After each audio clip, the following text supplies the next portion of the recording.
Voilà. D'accord. Maintenant, des Ouais. questions? Voilà. Merci. Merci. Voilà. Ok, de rien. Pour les rôles économiques, des questions?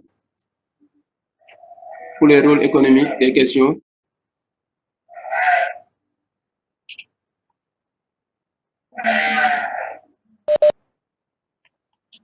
Oui.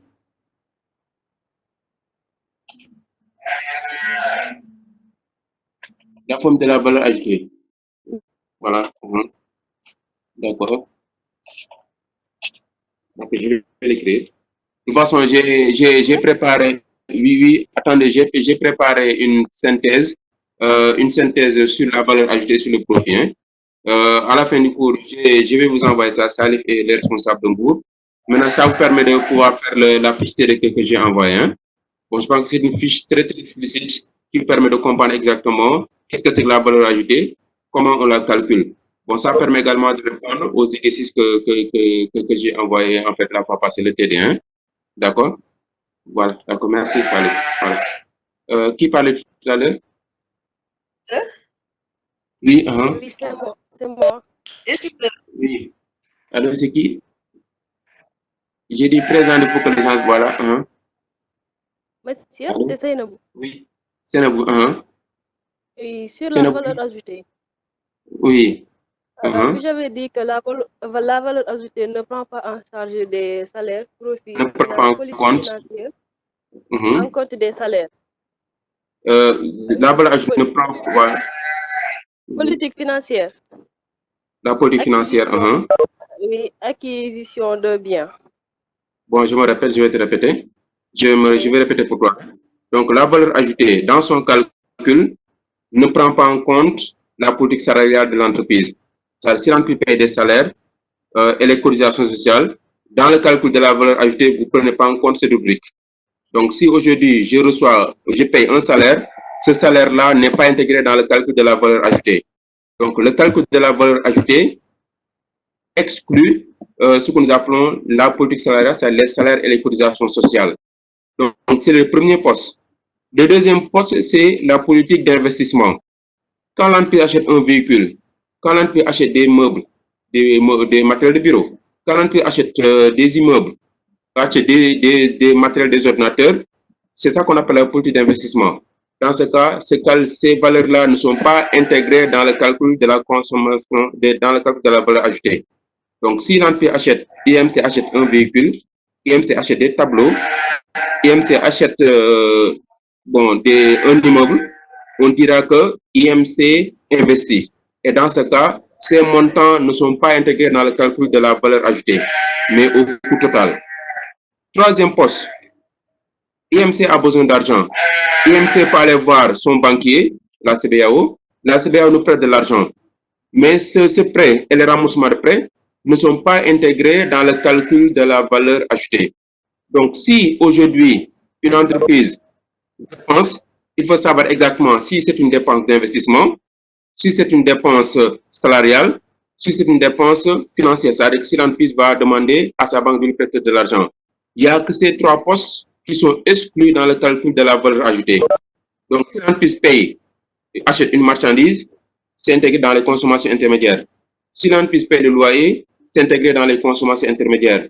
Si l'entreprise paye les frais de téléphone, c'est intégré dans les consommations intermédiaires. Si l'entreprise paye les achats de matières premières, c'est intégré dans les consommations intermédiaires. Donc, il n'y a que trois postes qui ne sont pas pris en compte dans le calcul de la valeur ajoutée. C'est les salaires, qu'on appelle charges de personnes en comptabilité, c'est les dépenses d'investissement et le dernier point, c'est ce que nous appelons la politique financière si l'entreprise s'endette au niveau des banques. Donc, ce sont les trois postes à ne pas prendre en compte dans le calcul de la valeur ajoutée. Mais ces frais sont intégrés au niveau du coût total. Hein? D'accord? Sénabou? Oui, merci. Voilà. Oui, c'est bon, oui. Voilà. Monsieur, Bon, maintenant, oui. monsieur, c'est Ali. Ali, oui. C'est Ali. Allô? Oui, Ali de Mbour de Dakar. Vous avez parlé de chiffres. Oui. Voilà. De Mbour. Ali de Mbour, voilà. Mhm. Oui, Ali. Vous pouvez, vous pouvez revenir sur la différence, Entre, entre le chiffre d'affaires et les valeurs ajoutées. voilà. Entre Merci. chiffre d'affaires et valeurs ajoutées. Valeur ajoutée. Voilà. Donc, Ali, le chiffre d'affaires, tout simplement, ce sont les ventes réalisées par l'entreprise. Le chiffre d'affaires, on a un chiffre d'affaires que si on a vendu. Que fait l'entreprise? Il faut qu'on comprenne d'abord le processus de production. Dans un premier temps, que fait l'entreprise? L'entreprise, pour produire, elle va acheter des biens et des services. L'entreprise, pour produire, elle va acheter des biens et des services. Maintenant, l'ensemble de ces biens et des services, c'est ça que nous appelons les consommations intermédiaires. Une entreprise, pour produire, elle va acheter des biens et des services auprès d'autres entreprises. C'est ça qu'on appelle les consommations intermédiaires. Maintenant, qu'est-ce qu'elle fait? Ces achats de matières premières, ces achats de services, qu'est-ce qu'elle fait? Elle les utilise dans le processus de production pour produire maintenant ses biens ou ses services. Sinewar va acheter des matières premières, de l'arachide, etc., pour produire de l'huile. Maintenant, les achats de matières premières, le loyer, l'eau, l'électricité, tout ce qui est nécessaire à la production, c'est ça qu'on appelle les consommations intermédiaires. Mais que fait l'entreprise ensuite? Elle va transformer ses biens et services pour avoir un extrait qu'on appelle le produit fini, ou ce que nous appelons la production de l'entreprise. Une entreprise produit 10 000 bouteilles d'huile. Qu'est-ce qu'elle fait? Elle va revendre ces bouteilles. On dit qu'elle gagne un revenu. Ce revenu, on l'appelle le chiffre d'affaires. Donc, le chiffre d'affaires, c'est la vente des biens et des services produits par l'entreprise. Le chiffre d'affaires, c'est la vente des biens et services produits par l'entreprise. Donc, IMC, encore une fois, produit un service. Le fait que les étudiants payent la scolarité, bon, on peut le considérer comme un chiffre d'affaires pour l'école.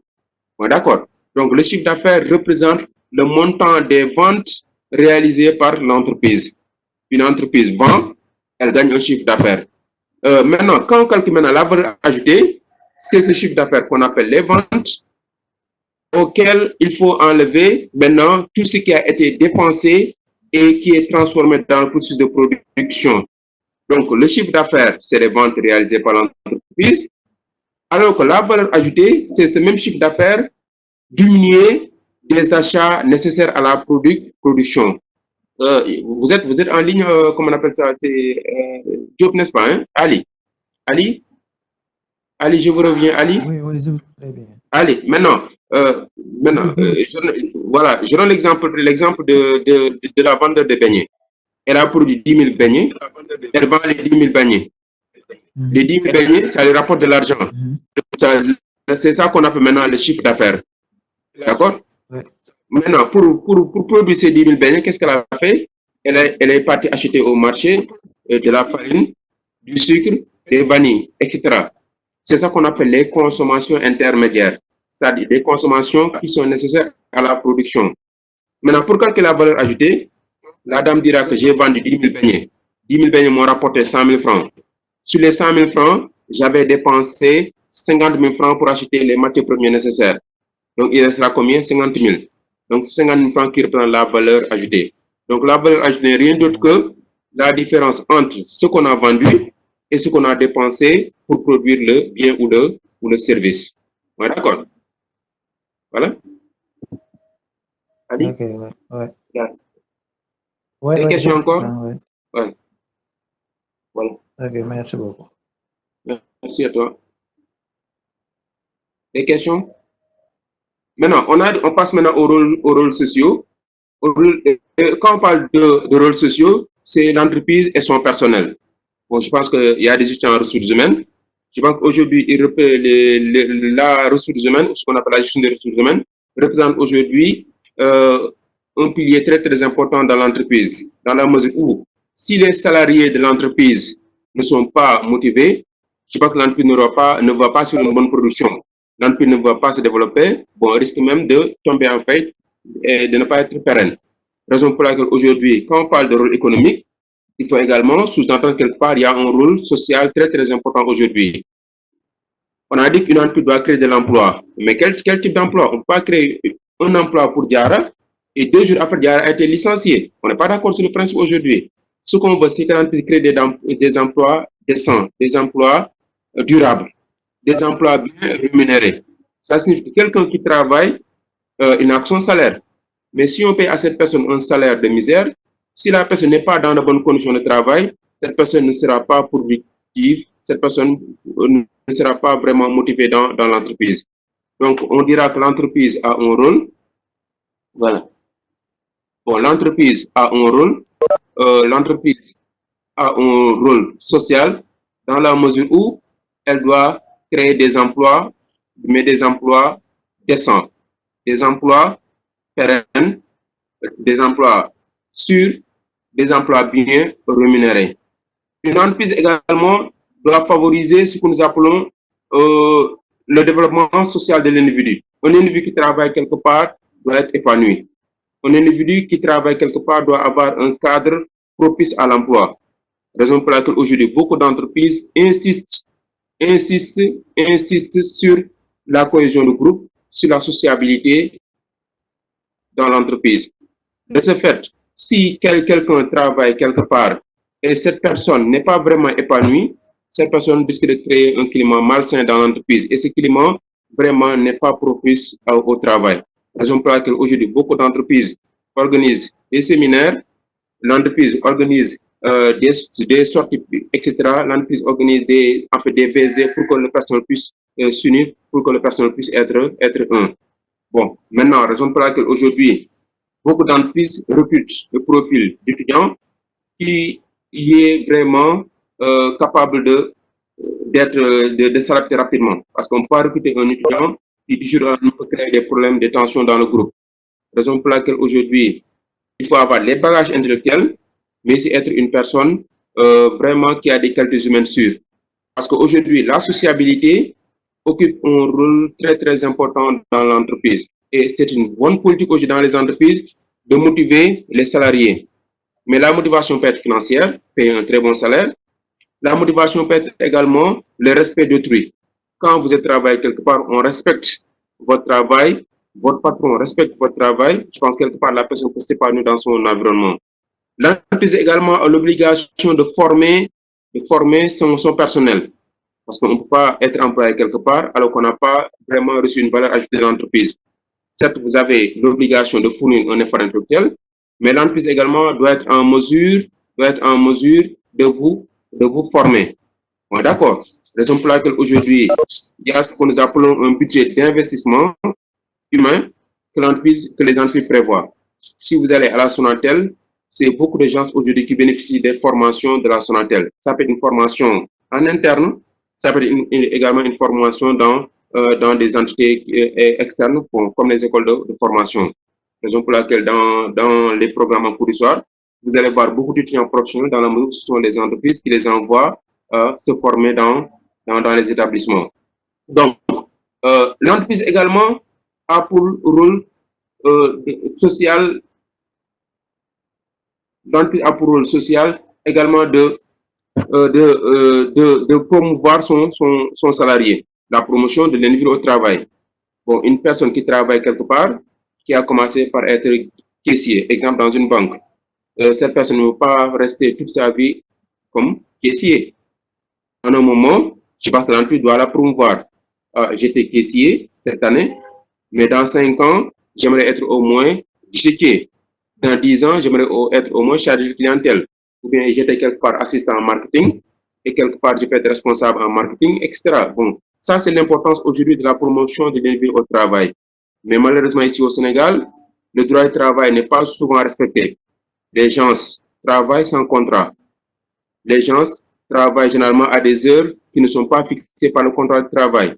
Donc, raison pour laquelle aujourd'hui, l'État du Sénégal a des organes qui sont en mesure de contrôler les travailleurs. C'est l'inspection du travail, etc. Vous allez voir que ce qui en a en licence 2, il y a un cours de ressources humaines qui revient également sur les fondamentaux de la gestion des ressources humaines. Il y a également un cours qu'on appelle le droit du travail qui va permettre à chacun d'entre vous de connaître un peu les fondements du travail. Comment lire un contrat de travail, comment négocier un contrat de travail, etc. Ça, c'est le cours du droit social, droit du travail. D'accord? Maintenant, les rôles sociaux sont très importants aujourd'hui dans la mesure où si l'entreprise tient son rôle social, quelque part, ça peut participer à l'épanouissement de son salarié. Et si le travail est épanoui, le salarié pourra également contribuer à la réussite de l'entreprise. Mais malheureusement, aujourd'hui, bon, le marché sénégalais fait qu'aujourd'hui que les jeunes qui arrivent dans les entreprises, les jeunes ont besoin de travailler. Raison pour laquelle ces jeunes ne sont pas protégés, ils n'ont pas de couverture maladie. N'oubliez pas que quand on parle de protection sociale, c'est quand vous êtes malade, votre entreprise vous soigne. Quand votre femme est malade, votre entreprise soigne votre femme. Quand vous êtes à la retraite, l'entreprise vous paye, en fait, vous garantit un revenu. Mais tous ces droits aujourd'hui ne sont pas respectés par les entreprises dans la mesure où les entreprises ne respectent pas le droit du travail, la législation du travail. Raison pour laquelle on dit maintenant que c'est une obligation, encore une fois, pour les entreprises de respecter la législation du travail. C'est une obligation pour les entreprises de favoriser le développement de leur personnel. C'est une obligation pour les entreprises de créer des emplois décents. Bon, ce qui sous-entend quelque part le rôle de la RSE, le rôle économique, ce qu'on appelle la responsabilité sociétale de l'entreprise. Une entreprise n'a plus un rôle économique ou un rôle social, elle a des obligations sur le plan économique, elle a des obligations sur le plan social. C'est fondamental de le savoir. Mais chacun pense que l'entreprise crée des emplois, mais l'entreprise aujourd'hui a l'obligation de créer des emplois. C'est une obligation maintenant. Ça, il faut le comprendre. Hein? D'accord? J'ai essayé à la va-vite de ramasser les différents points sur les rôles sociaux, sur les rôles sociaux plutôt. Maintenant, si quelqu'un peut revenir rapidement sur quelques rôles et permettre aux autres d'éclaircir un peu leur point de vue sur le thème. Et maintenant, après, on passe aux intervenants. Hein. Voilà. Monsieur? Les rôles, oui. Oui, pour les rôles sociaux. Oui. Allô, vous m'entendez? Oui. Parlez pour tout le monde, je vous entends, oui. Oui, la création d'emplois durables. Oui.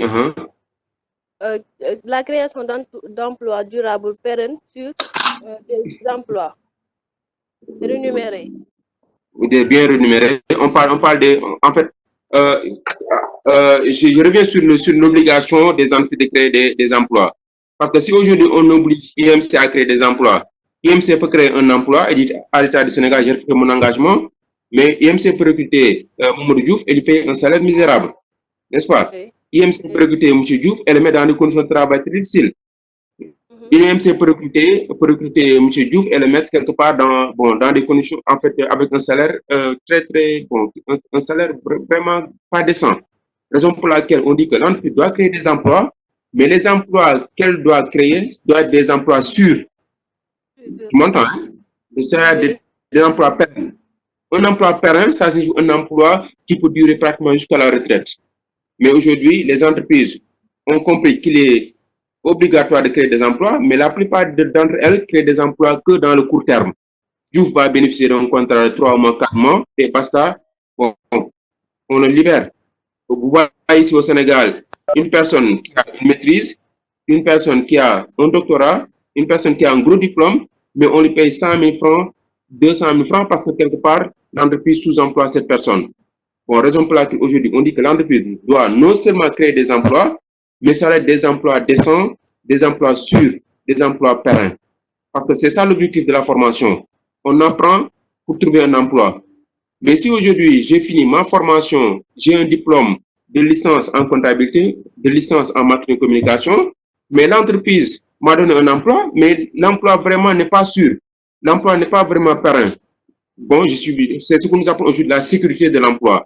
Il faut avoir une sécurité de l'emploi. Raison pour laquelle aujourd'hui, on a dit que aux entreprises, il est obligatoire de créer des emplois, mais également, il faut que ces emplois soient des emplois sûrs, des emplois décents pour les jeunes.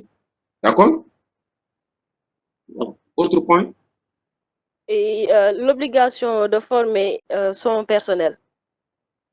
Voilà. Raison pour laquelle aujourd'hui, beaucoup d'entreprises ont mis en place des budgets de formation. Parce qu'on a dit que la formation est un investissement pour l'entreprise. Elle va investir sur Sénabou. Bon, elle va capaciter Sénabou. Sénabou est venue à l'école, mais certes, elle a des prérequis, mais elle n'a pas les compétences qu'il faut. Bon, IMC peut demander à Sénabou, je vais t'envoyer encore à l'école pour être formé, pour être bien formé. Donc, dans ce cas, on dit que l'entreprise fait un investissement. Et malheureusement, aujourd'hui, beaucoup d'entreprises au Sénégal n'investissent pas dans leur personnel. Qu'est-ce qu'ils font généralement? Elles préfèrent aller recruter une personne qui a beaucoup plus d'expérience que vous. Alors que vous êtes des jeunes, vous venez d'arriver dans le marché de l'emploi, vous n'avez pas encore l'expérience nécessaire. Au lieu que l'entreprise investisse sur vous en termes de formation, l'entreprise va préférer, les jeunes là, bon, je vais investir dans la formation, pourquoi pas aller chercher une personne qui a assez d'expérience et cette personne pourra facilement faire le travail. Mais aujourd'hui, malheureusement, en Afrique, on ne connaît pas l'importance de la formation dans l'entreprise. Moi, je préfère recruter 5 jeunes qu'on va former, qui seront fidèles à l'entreprise et qui seront l'avenir de l'entreprise, plutôt que recruter un vieux qui connaît très bien le métier, mais qui sera bientôt à la retraite. Raison pour laquelle aujourd'hui, on encourage les entreprises à favoriser un peu la formation du personnel. Ce qui font ressources humaines, il est important de le comprendre aujourd'hui que c'est à vous aujourd'hui de définir les formations nécessaires dans l'entreprise. Je vous dis une chose très sûre. Il faut savoir aujourd'hui que les grandes entreprises sont tenues de faire ce que nous appelons un bilan social, de savoir exactement qu'est-ce qu'il faut en termes de formation. Si vous allez à la Sonatel, chaque année, on